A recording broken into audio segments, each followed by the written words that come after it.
भी है। जो जिसको तैयार करता है वो ही उसका चेला, वो ही उसकी चेली। तो स्वामी जी से भारीमाल जी ने दीक्षा ली थी, तो वो तभी से गुरु चेले का संबंध था। और जब स्वामी जी वहां से क्रांति करके बाहर आते हैं तो भारीमाल जी स्वामी भी उनके वचनों का अनुगमन करते हैं। तब भी साथ थे, अब भी साथ हैं। और यूं कहता है इतिहास कि भारीमाल जी स्वामी का विलक्षण समर्पण, परम गुरु भक्त व्यक्ति थे। और स्वामी जी जो भी मर्यादाएं बनाते थे उसका पहला प्रयोग भारीमाल जी पर होता। एक बार स्वामी भीखंड जी ने कहा, भारीमाल कोई अगर तुम्हें एक गलती निकाल दे तो एक तेले का दंड। तो कहा, क्षमा अंदाता, अगर मेरी गलती हो तो स्वीकार है तेले का दंड, पर विघ्न संतोषी लोग बहुत हैं। विघ्न संतोषी जानते हैं, जिनको बाधाएं और विघ्न पैदा करने में आनंद आता है। अगर ऐसे लोगों ने जानबूझकर कुछ बात कह दी तो कहा, चाहे सही हो चाहे सही ना हो, पर तेला तो कर स्वीकार कर लिया। और इतिहास बताता है एक बार भी कमी नहीं निकाली गई, एक तेला नहीं करना पड़ा। इतने जागरूक थे आचार्य भारीमाल जी। जब आचार्य भिक्षु का सिरियारी में देवलोक गमन हो जाता है, भारीमाल जी जो युवाचार्य 1832 में घोषित किए गए थे और 1860 भाद्र शुक्ला 23 को आचार्य बने। भारीमाल जी स्वामी जी बड़े प्रतापी आचार्य हुए। स्वामी जी की मर्यादा को, बागडोर को अच्छी तरह से संभाला। संघ में व्यवस्था और अनुशासन को बनाए रखने में अपना योगदान दिया, क्योंकि पिता अंबार लगा के चला जाता है, बाद में अगर बेटा उसको अवेर ना सके तो कठिनाई हो जाती। यही है आचार्य भिक्षु की। और आने वाले आचार्यों ने उस सारी सामग्री को अवेर कर रखा है और बढ़ाने का प्रयास किया है। भारीमाल जी स्वामी इतने पुरुषार्थी आचार्य थे, हमेशा लेखन करते रहते थे, मोती जैसे अक्षर थे। और आज भी लाडलों के भंडार में उनके हाथ की लिखी हुई प्रतियां मौजूद है और जो प्रमाणित मानी जाती है। अपने जीवन काल में 5 लाख गाथाओं का लेखन और स्वामी जी की लगभग सारी रचनाओं को कंठस्थ किया। और कितने सूत्र उनको, आगम उनको याद थे। कहते हैं उत्तराध्ययन सूत्र 2000 पद्य प्रमाण वाला है। और आचार्य भारीमाल जी स्वामी कई बार शाम को प्रतिक्रमण करने के बाद रात्रि पहर आने तक पूरे उत्तराध्ययन के 2000 गाथाओं का खड़े खड़े स्वाध्याय कर रहे। आप में से कोई है खड़ा एक लोकार मंत्र की माला तो फेरता होगा, प्रेरणा लेनी। और एक संकल्प के देवता को जगाना है।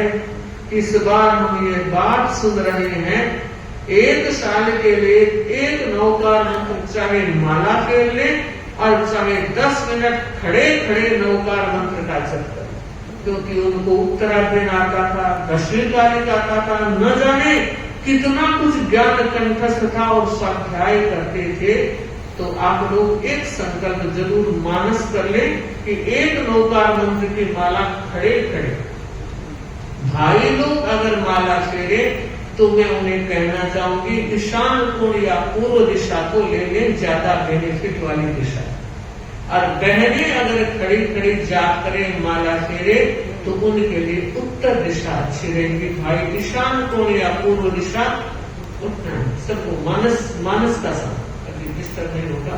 तो बहने उत्तर दिशा की ओर, भाई ईशान या पूर्व दिशा की ओर माला फेरने का लक्ष्य रखेंगे। भारीमाल जी स्वामी जयपुर पधारे। तब तक ऋषिराय महाराज दीक्षा आचार्य भिक्षु के कर कमलों से हुई थी और उस समय बहुत छोटी उम्र थी, फिर भी बड़े दार्ढिक संत थे। संघ में नाम हो गया था, ये मामा भांजा थे। खेत सिंह जी जिनको सतजुगी कहते हैं, ये मामा थे, रायचंद उनका भांजा था। तो दोनों में अच्छा स्नेह भाव था और गुरु के प्रति बड़ा समर्पण था। आचार्य भारीमाल जी ने ऋषि राय को युवाचार्य घोषित किया। अब जयपुर में विराज रहे थे और मुनि जीत की दीक्षा का प्रसंग आया। कहते हैं जीत मजी स्वामी के परिवार में 3 भाई थे, भीम स्वरूप जी स्वामी, भीमराज जी स्वामी और जयाचार्य। माँ कल्लू जी और एक उनकी बुआ अजबू जी थी। ये 5 व्यक्ति तेरापंथ संघ में दीक्षित हुए। तो जिस समय जयाचार्य को दीक्षित किया गया 10 साल की उम्र थी, 11वें वर्ष में प्रवेश हुआ था। और भारीमाल जी स्वामी उस समय ऐसी परंपरा रही, दीक्षा गांव के बाहर होती थी और आचार्य तुलसी तक ये परंपरा रही। आचार्य तुलसी की दीक्षा भी लाडू में गांव के बाहर हुई और जानगढ़ बिहार कर दिया गया, ऐसा इतिहास बोल रहा है। तो भारीमाल जी स्वामी का स्वास्थ्य इतना अनुकूल नहीं था। उन्होंने ऋषिराय को कहा, जाओ जीतमल को तुम दीक्षा देकर आओ। इतने विनम्र थे ऋषिराय महाराज, युवाचार्य थे, फिर भी क्या निवेदन किया कि खमा अंदाता, हेमराज जी आदि संत मुझसे बहुत बड़े हैं, आप कृपा कराओ, दीक्षा के लिए हेमराज जी स्वामी पधार जाए। उस समय भारीमाल जी स्वामी ने क्या फरमाया, ध्यान देगी परिषद। भारीमाल जी स्वामी ने फरमाया, रायचंद मेरा भार संभालने वाला तो तू है, तुझे भी भार संभालने वाला चाहिएगा, इसलिए जा जीत को तू दीक्षा। अब देखिए कितने पार्थी रहे होंगे हमारे आचार्य, और इतिहास साक्षी है ऋषिराय महाराज के बाद जयाचार्य आचार्य बने। भारीमाल जी स्वामी के बाद आचार्य रायचंद जी को बड़ी रावलिया में जन्म होता है और ये पहले तेरापंथ के इकलौते आचार्य, पहले उस समय पहले आचार्य थे कि माँ बेटे ने 60 दीक्षा ली। उसके बाद तो आचार्य महाप्रज्ञ जी ने, बालू जी ने दीक्षा ले ली है, मघवा गणी ने और छोगा जी ने दीक्षा ले ली। कई आचार्यों ने माँ के साथ दीक्षा ली, लेकिन भिक्षु स्वामी की माँ ने दीक्षा ली नहीं। भारीमाल जी स्वामी की माँ बहुत छोटी उम्र में चली गई थी। ऋषिराय महाराज ने अपनी माँ के साथ दीक्षा ली। इतने निर्भीक आचार्य थे, डर और भय नाम की चीज नहीं थी। एक बार संध्या के समय संत विहार कर रहे थे, डाकुओं का बोलबाला ज्यादा था। एक डाकू संतों को देखकर खड़ा हुआ और झपटा लगाया। संतों के कंधे पर कंबल था। उन्होंने बहुत कोशिश करके कंबल को पकड़े रखा, उस व्यक्ति के हाथ आने नहीं दिया। फिर भी वो जबरदस्ती कर रहा था, तो संत ने क्या किया, कंबल उतारा, जमीन पर बिछा के बैठ गए। तो व्यक्ति जो लुटेरा था, जो डकैत था, वो बैठे हुए संत का कंबल खींच रहा है। तब तक ऋषिराय महाराज थोड़े दूर थे, नजदीक आ गए और देखा एक व्यक्ति खींचातान कर रहा है संतों के साथ, समझ गए। तो एक दबाव देते हुए, हकार करते हुए कहा कि सारे बोले ही बोले हैं, कोई राजपूत भी है।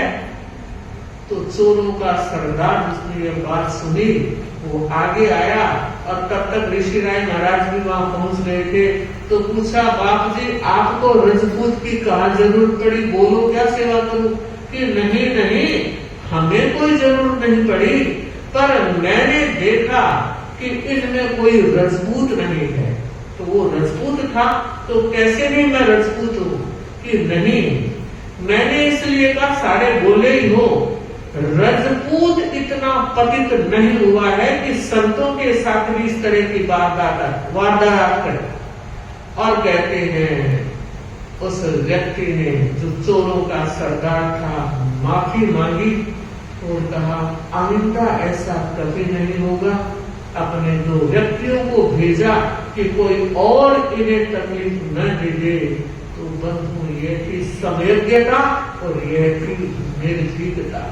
कहते हैं भारीमान जी स्वामी ने जब आचार्य पद का चयन किया तो 2 नाम लिखे, खेरसी जी, रायचंद जी।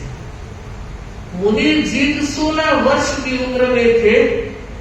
भारीमान जी स्वामी से लेखन नहीं हो रहा था, लिख हो रहे थे और बोल भारीमान जी स्वामी रहे थे। उस समय जब 2 नाम लिखे गए तो कहते हैं जयवंत जी ने, जीतवंत जी स्वामी ने कहा अंदाजा एक आचार्य की परंपरा बड़ी मुश्किल से 13 पंथ में स्थापित हुई है और आपके बाद सीधे 2 नाम आ गए तो फिर वो आचार्य की परंपरा बढ़ जाएगी। आप क्षमा अंदाजा ध्यान दिलाए।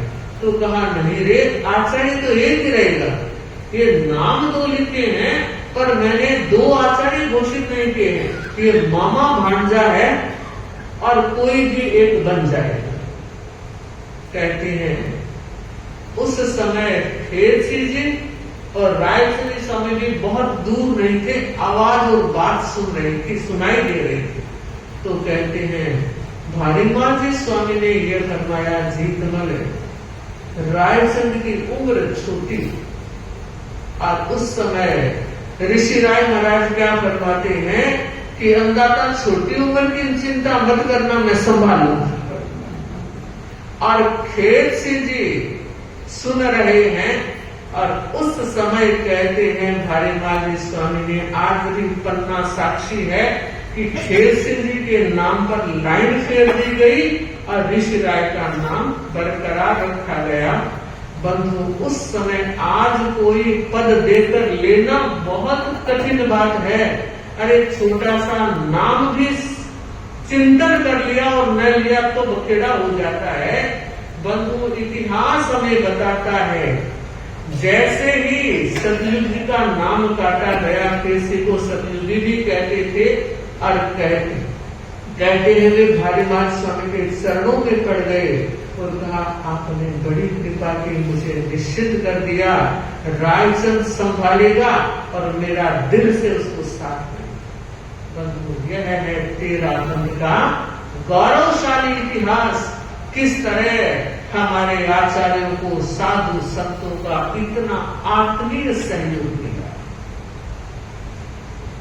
ऋषि राय महाराज छोटी रावड़िया में विराज रहे हैं। जीतमल जी स्वामी को युवाचार्य घोषित कर दिया है। युवाचार्य विद्यासर या लाडनू कहीं विराज रहे हैं और अचानक श्वास का प्रकोप उठता है और ऋषि राय महाराज का देवलोक गमन का होता है। कहा अभी पता है, बड़ी रावड़िया में जन्म, छोटी रावड़िया में देवलोक गमन। कहते हैं देवलोक होने के कई दिनों तक संवाद भी नहीं पहुंचे। उस समय संवाद के इतने साधन नहीं थे। एक व्यक्ति को भेजा संवाद देकर, वो पाली आकर थक गया, पैदल आया और पाली वालों को कहा तुझे मरा खरा देवलोक हो गया, वो कागज है त्यागत हुआ। ये स्थितियां थी और आज 2 मिनट भी नहीं लगते हैं। संचार व्यवस्था इतनी मजबूत। बंधु जयाचार्य जब युवाचार्य थे, मघवा गणी की दीक्षा युवाचार्य के हाथों से हुई और यह संवाद जब ऋषि राय महाराज के पास पहुंचता है कि लाडनू ने मगराज को दीक्षा दे दी गई है, कहते हैं उस समय एक छींक आई।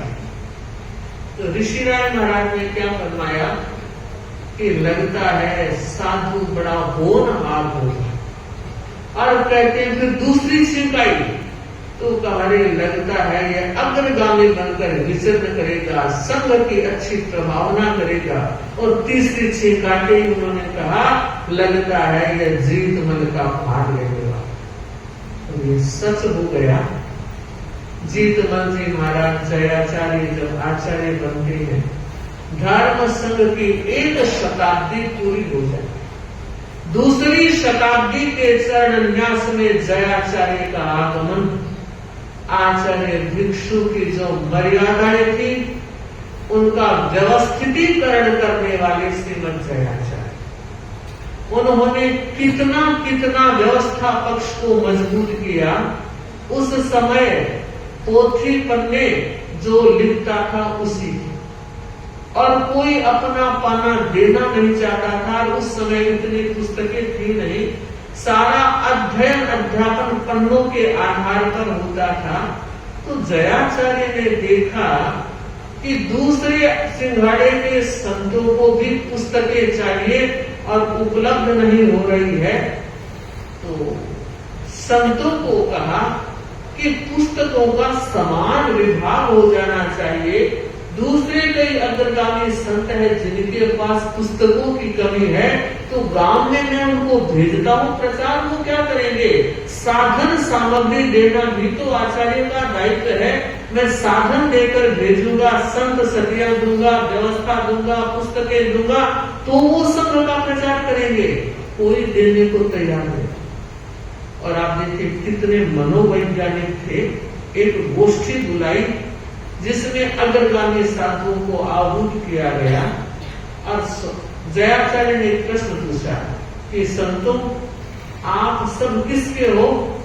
कि अंदाता पूछने की बात है, हम आपके हैं। संघ में कोई चेला चेली किसी का नहीं, सारे गुरु के हैं कि हम सब आपके हैं। तो पूछा ये जो आपके पास पुस्तकें हैं वो किसकी? कि वो तो हमारी,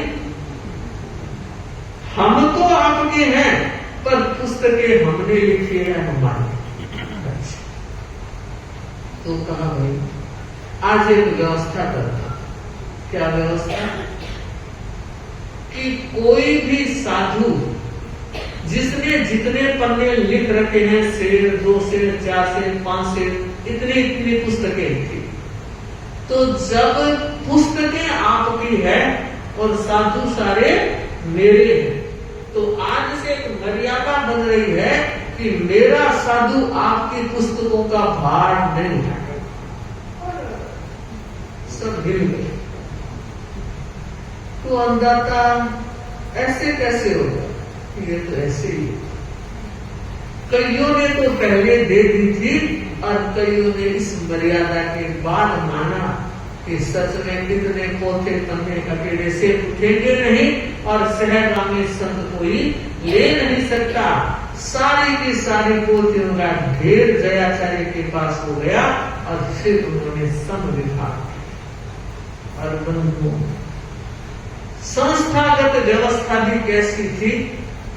जिसके पास जितने साधुयां दीक्षित कर रहे थे, नाम तो गुरु के नाम से दीक्षाएं हो रही थी, लेकिन जो तैयार कर रहे थे उनके पास ही थे। एक साध्वी के पास, अभी मैंने थोड़े समय पहले बताया था, दीपा जी महाराज के पास 17 साध्वी, किसी के पास 20 साध्वियां, किसी के पास 15 साध्वियां, किसी के पास 10 और किसी के पास 2-4।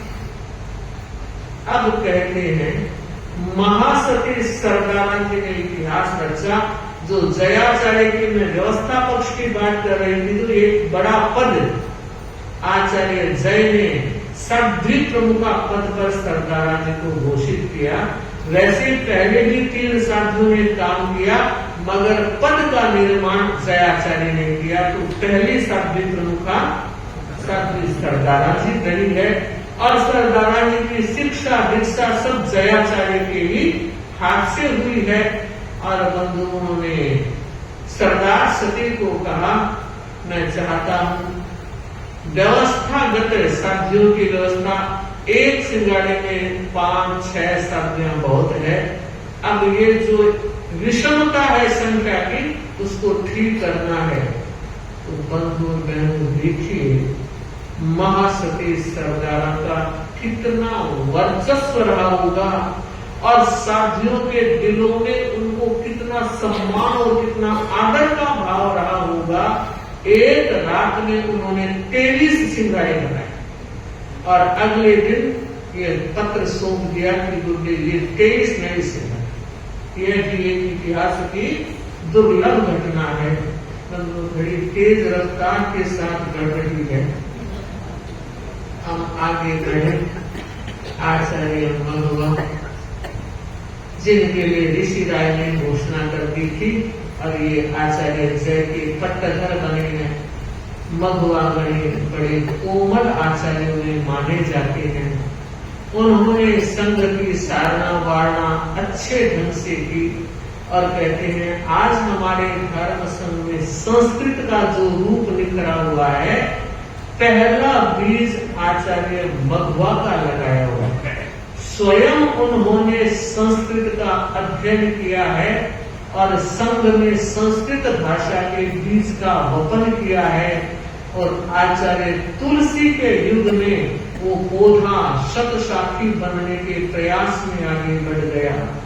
मघवा गणे कोमल कितने किसी संत को अगर दंड देना होता तो दंड देना अधिकार है आचार्य का और देना ही है, लेकिन दंड देने के बाद कहते रहे थे इतनी गलतियां करो जना मुझे कहना पड़े। कितने कोमल बंधु। मघवा गणे के बाद आचार्य मानका ये जयपुर के थे। इनके माता पिता दोनों ही छोटी उम्र में चले। इनके बाबा थे लक्ष्मण दास जी, पाल पोस कर बड़ा किया। विक्रम संवत 1928 का चातुर्मास जयाचार्य का जयपुर में था। बालक को दीक्षा के भाव हो गए, लेकिन जयपुर में दीक्षा नहीं हुई। क्यों? कि मानक इतना संकोचशील था, अपने बाबा को कह भी नहीं पाया कि मुझे दीक्षा ले, जबकि वैराग्य पक्का, दीक्षा लेने की ठानी पर मुंह से नहीं बोल सकता। एक दिन मघवा गणे ने कहा मानक दीक्षा लेने तो देरी किस बात की हुई? क्या मन में कोई कमजोरी है कि नहीं? कमजोरी कुछ भी नहीं, तो कि मुझे संकोच है, मैं बाबा को कहूं कैसे? उनका जो स्नेह है वो माँ और पिता से बढ़कर है, उनको चोट लगी तो क्या भाईड़ा एक दिन तो चोट लागी से कहना तो पड़ेगा ही। और कहते हैं उस समय मघवा गणे ने जयाचार्य को यह बताया कि ये स्थिति, तब तक जयपुर से बिहार हो चुका था और जयाचार्य लाडनू की तरफ पधार रहे थे। रास्ते में मानक भी सेवा में था और बाबा लक्ष्मण दास जी भी गुरुदेव की सेवा में थे। एक दिन वो दर्शन कर रहे थे तो जयाचार्य ने कहा लक्ष्मण दास जी सेवा करवाने का भाव है, तो आप जाने गुरु कोई कह दे वो तो थर थर कांपने लगे, कोई गलती हो। आज तो गुरुदेव ने सेवा करने के लिए बुलाया है और कहा अंदाता अभी सेवा करा।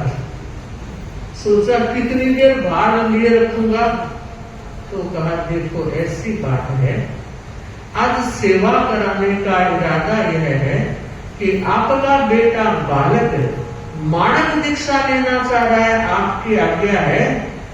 अरे अंदाता नाम ही मत मारो, मानक बहुत कोमल है, सैकड़ों टाबर है और संसार में रेड़ है, फूला की तरह जिन्हें रख है, साधु पढ़ कष्ट झेल पास साधु पढ़े में आपरा संतान है, देखो कितो भाग ले चले तो टाबर नहीं चाह सकते।